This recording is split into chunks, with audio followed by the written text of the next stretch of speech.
Assalamualaikum warahmatullahi wabarakatuh. Halo pemirsa Bandung TV dimanapun Anda berada, saya Karina Nur Aisyah siap menemani Anda tentu saja dalam program kesayangan kita Dialog Khusus. Dan dialog khusus kita pada hari ini adalah akan berbincang mengenai mengapa Perda toleransi dibutuhkan. Pemirsa, Kota Bandung ini dikenal sebagai kota yang plural dan juga multikultural. Namun di tengah keberagaman tersebut, tantangan dalam menjaga kerukunan sosial ini tetap saja ada. DPRD Kota Bandung bersama pemerintah Kota Bandung telah mengesahkan Perda penyelenggaraan toleransi kehidupan bermasyarakat sebagai upaya memperkuat harmoni sosial. Lalu, mengapa Perda ini diperlukan dan apa manfaatnya bagi warga Kota Bandung? Kita akan membahasnya bersama Wakil Ketua Komisi 1 DPRD Kota Bandung, Bapak Erik Darmajaya. Sehat, Pak? Siap.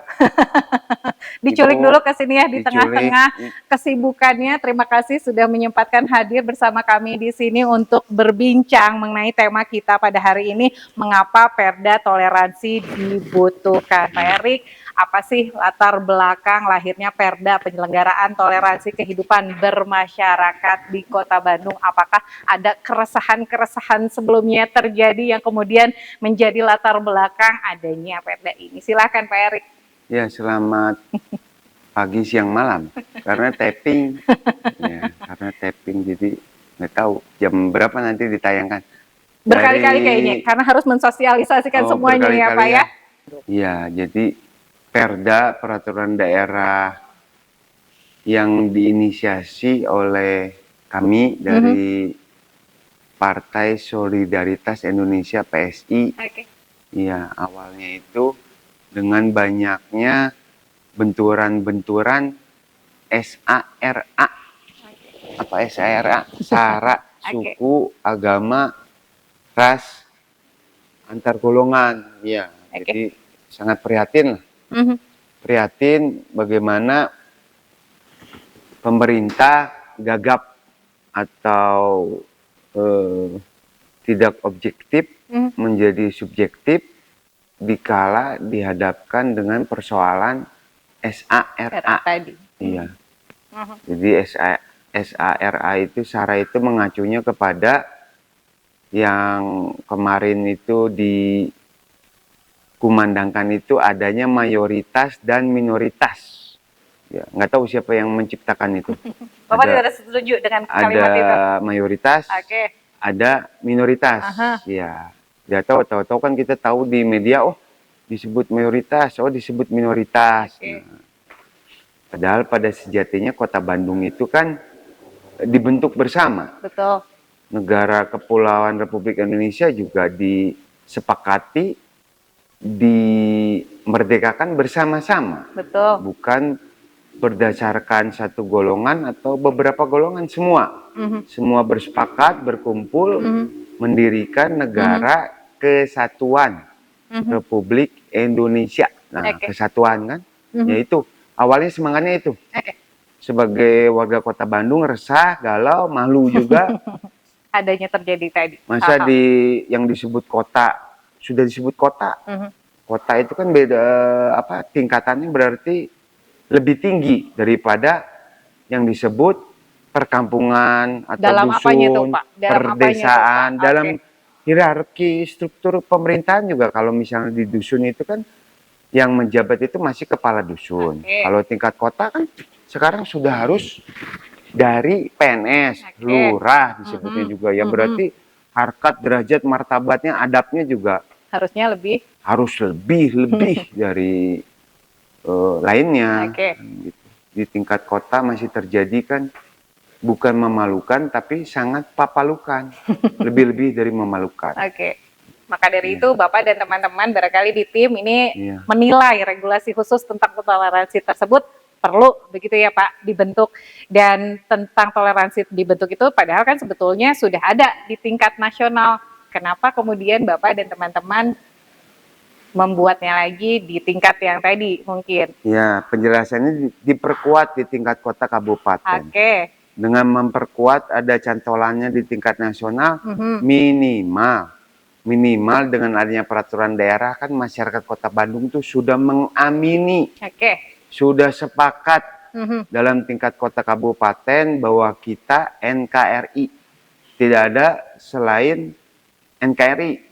Berarti keresahan-keresahan yang Bapak tadi kemukakan, tapi sebelumnya belum diceritakan juga keresahannya itu seperti apa di Kota Bandung. Itu memang banyak gitu Pak terjadi sehingga mendesak untuk kemudian dibentuknya Perda ini. Nah, apakah ada fenomena atau kasus tertentu yang kemudian Bapak dengar atau Bapak langsung lihat sendiri yang kemudian mendesak untuk dibentuknya Perda ini, Pak?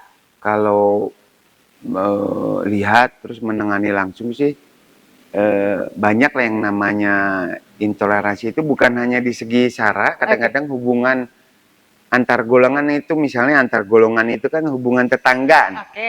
Tetangga, garasinya cuma satu, begitu nanti kendaraannya bertambah, rezekinya bertambah, mobilnya parkir di pekarangan. Nanti tetangganya jadi masalah karena tetangga yang satu merasa terganggu. Itu juga kan masuk dalam pasal-pasal ketertiban umum untuk saling menjaga, saling guyup, saling komunikasi. Belum yang banyak viral kan orang sedang ibadah, ya pengajian. Pengajiannya cuma berbeda. Kalau kita kan biasa pada umumnya pengajian secara Muslim, itu pengajian secara Nasrani. Sama-sama ngaji, sama-sama ibadahnya. Tapi ya dibubarkan. Ada juga pembangunan tempat ibadah yang selalu berkutat pada SKB 3 menteri. Dulu 2, sekarang 3. Diperkuat, jadi adanya aturan-aturan rigid yang harus dipenuhi. Tapi kita tahu sendiri dan kita banyak membantu ya. Banyak tempat-tempat ibadah lain yang didirikan tanpa melalui prosedur SKB. Jadi itu menjadi masalah juga. 3 menteri. Iya, jadi masalah.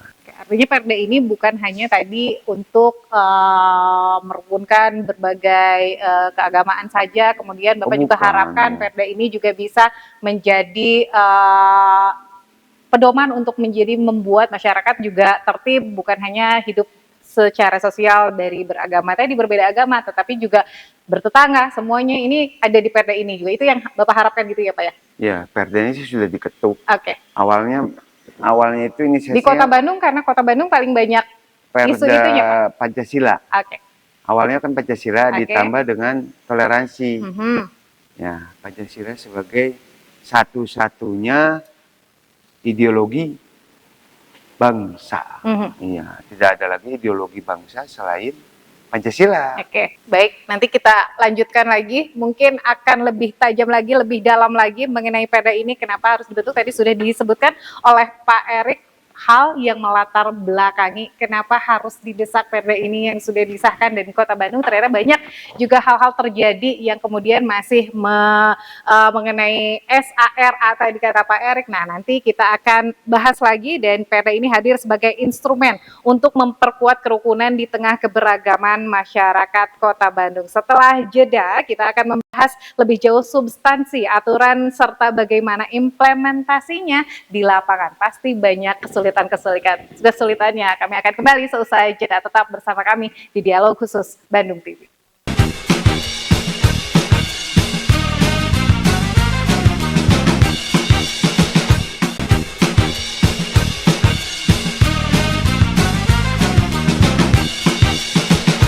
Baik, masih bersama saya Karina dan pemirsa, kita kembali ini setelah mengetahui latar belakang pembentukan Perda ini. Kini saatnya kita memahami apa saja sih yang diatur dan bagaimana implementasinya di lapangan. Tadi Bapak sudah menjelaskan apa latar belakangnya, kemudian didesaknya Perda ini disahkan, lalu kemudian apa tujuannya. Nah, ini kita ingin tahu lebih dalam lagi saat kita memahami hal tersebut.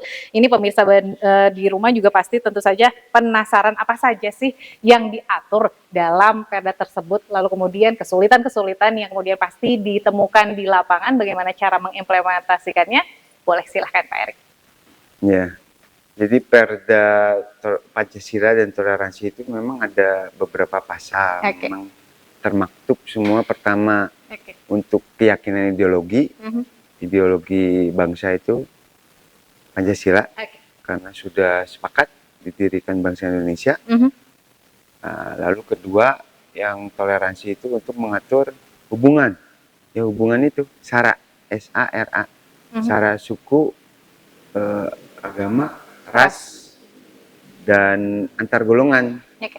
Jadi dengan harapan di Kota Bandung tidak ada lagi benturan-benturan kepentingan SARA, Oke. maupun tidak ada lagi upaya-upaya mengubah ideologi bangsa Oke. Pancasila melalui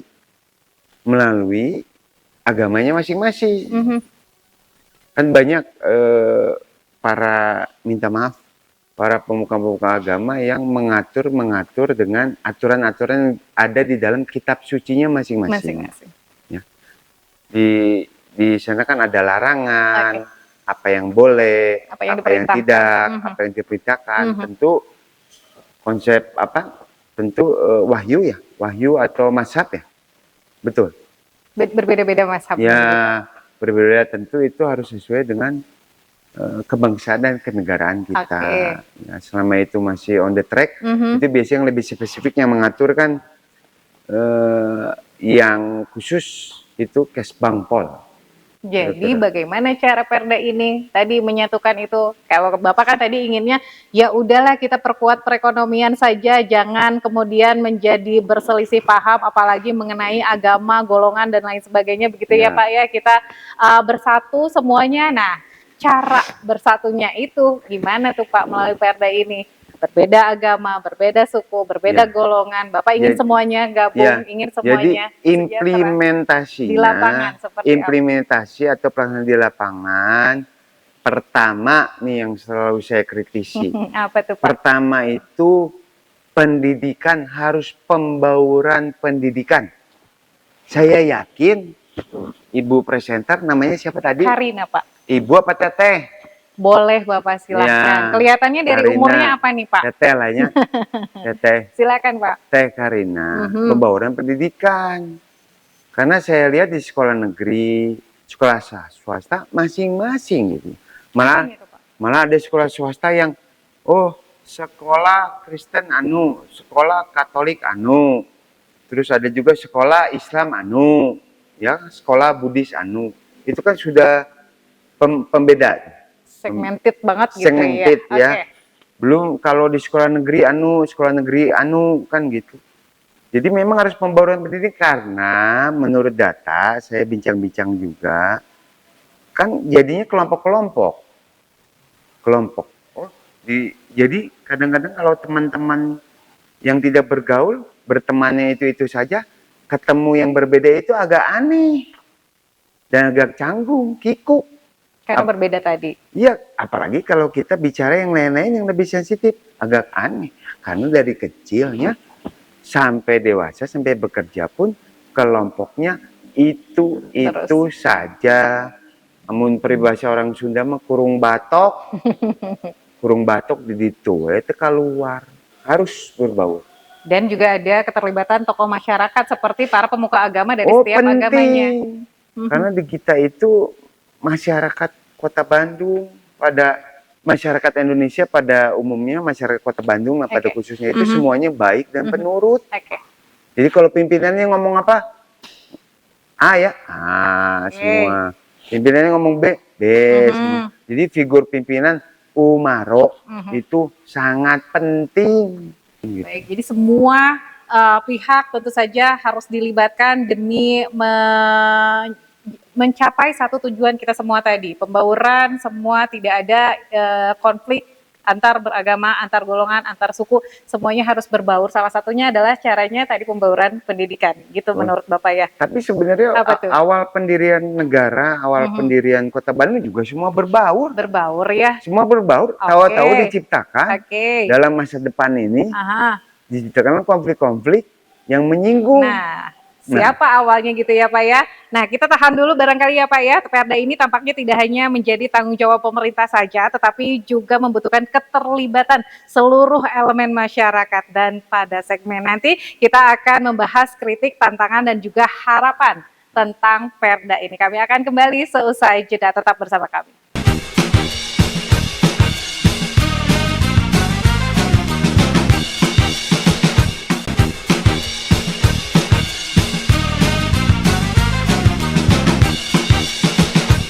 Terima kasih Anda setia sampai akhir segmen ini, dan pemirsa, setiap kebijakan publik ini tentu saja memiliki tantangan dalam implementasinya. Tidak sedikit pula yang mempertanyakan bagaimana Perda ini akan diterapkan agar tetap menghormati hak-hak warga. Kayaknya PR-nya banyak ya Pak ya, barangkali artinya Perda ini takutnya mungkin masyarakat Kota Bandung juga jadi multitafsir. Sebagian pihak menilai Perda ini berpotensi menimbulkan multitafsir. Bagaimana DPRD menanggapi kekhawatiran tersebut, Pak Erik? Ya, siap.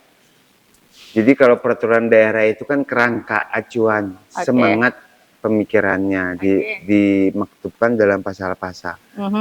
Petunjuk teknis atau pelaksana teknis ya tentu dari eksekutif, dari jajaran wali kota dan jajaran.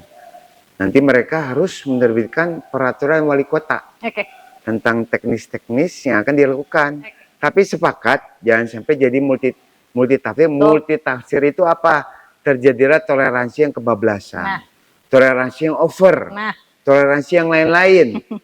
Ya, kan toleransi katanya, tapi toleransinya jadi overload, jadi kebablasan.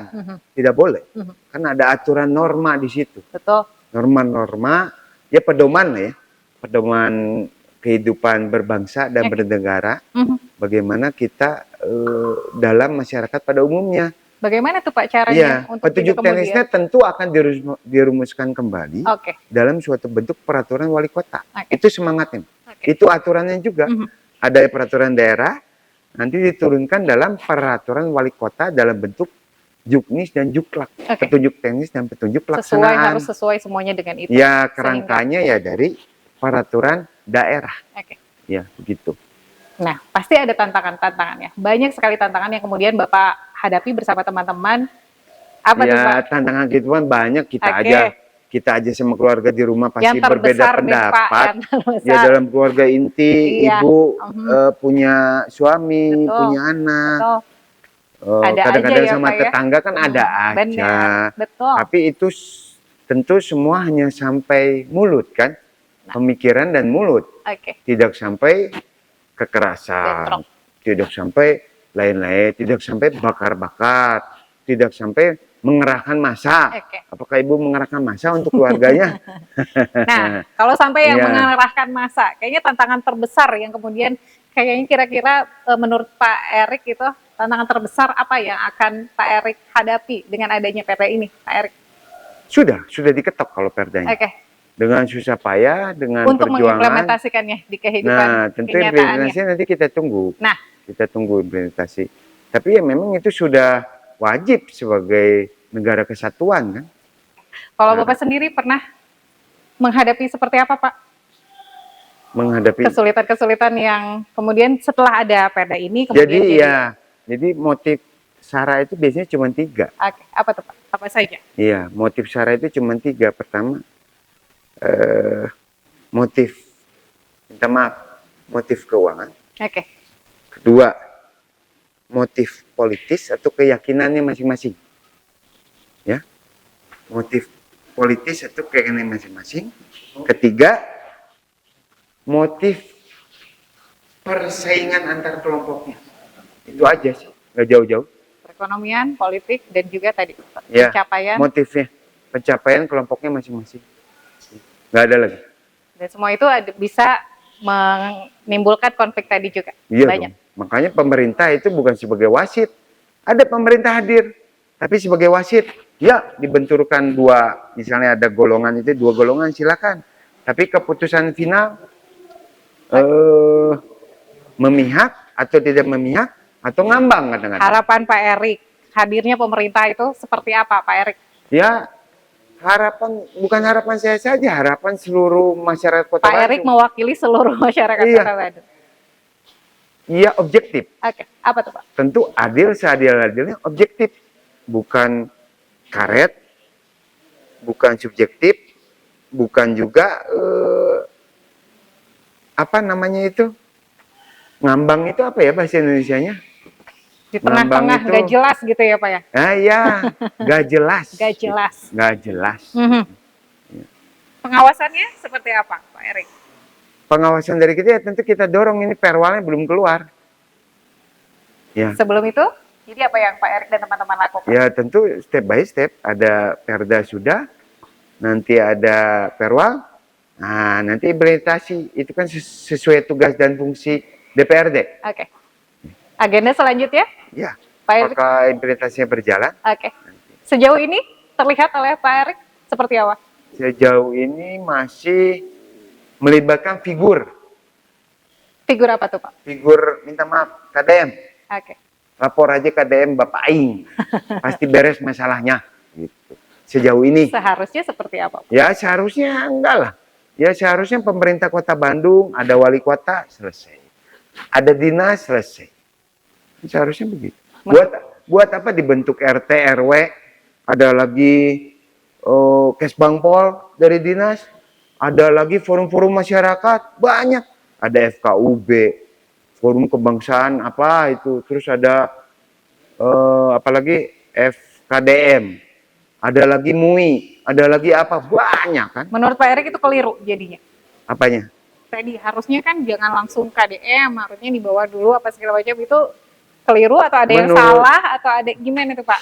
Menurut saya ini apa yang dikerjakan teman-teman? Jadi nggak ada kerjaan gitu Pak? Ya yang dikerjakan teman-teman apa gitu kan, sudah dibentuk bagus, itu sudah ada mesin-mesin pemersatunya, sudah ada penyeluhan, sudah ada semuanya kok, pembinaan gitu. Ya sudah, terakhir barangkali kesempatan ini Pak Erik mengemukakan, menjelaskan harapan Pak Erik yang kemudian pesan yang mewakili dari Pak Erik dan juga teman-teman di DPRD kepada masyarakat Kota Bandung agar Perda ini benar-benar menjadi sarana memperkuat persatuan Indonesia, termasuk masyarakat di Kota Bandung. Ya, jadi masyarakat Kota Bandung itu dulu kalau lagi susah itu bersatu. Bandung itu kan dulu rawa, dibawa sama teman-teman, menurut cerita ya, sejarah, dibawa teman-teman katanya Belanda sebagai budak untuk membuka Kota Bandung, untuk membuat kebun, perkebunan teh segala rupa, itu kan semua dibawa. Jadi dulu kalau lagi susah bersatu. Sekarang sudah maju sebagai kota, sudah senang, malah dicari-cari perpecahannya. Kan jadi malu lah, jadi sedih sebagai masyarakat Kota Bandung. Mari kita sikapi susahnya zaman dahulu, mari kita satukan senangnya sekarang bersama-sama. Menjadi pembangunan Kota Bandung untuk masyarakat Kota Bandung. Ya. Karena akan berdampak ke seluruh sektor kehidupan ya. Harus kalau program-program pemerintah Kota Bandung itu tidak berdampak untuk masyarakat, buat apa? Buat apa? Tangkap saja itu yang menjabat. Buat apa? Oke. Kami tangkap pesan dan juga harapan dari Pak Erik dan juga teman-teman di DPRD bahwa seluruh masyarakat, termasuk masyarakat Kota Bandung ini harus bersatu dengan mungkin menyampingkan dulu beberapa kepentingan, beberapa golongan, dan tentu saja ini tanpa harus memisah-misahkan agama, memisah-misahkan, itu semuanya harus bersatu, dan tentu saja diharapkan ini bisa mempengaruhi sektor-sektor kehidupan yang lainnya termasuk sektor perekonomian di Kota Bandung. Dan perbedaan ini adalah kenyataan yang tidak bisa dihindari dalam kehidupan bermasyarakat. Tantangannya adalah bagaimana perbedaan tersebut menjadi kekuatan, bukan sumber perpecahan. Semoga perda penyelenggaraan toleransi kehidupan bermasyarakat ini dapat menjadi salah satu instrumen untuk menjaga harmoni dan juga kebersamaan di Kota Bandung. Sekali lagi terima kasih Pak Erik. Semangat juga, terus untuk kemudian bisa menyuarakan hati kami semua ya Pak Erik ya. Sama-sama semua dong. Siap, semua sama-sama. harus terlibat, semua Iya. harus bekerja sama ya Pak Erik ya. Dan saya Karina juga kru yang bertugas pamit undur diri. Sampai jumpa pada kesempatan lainnya. Assalamualaikum warahmatullahi wabarakatuh. Waalaikumsalam warahmatullahi wabarakatuh.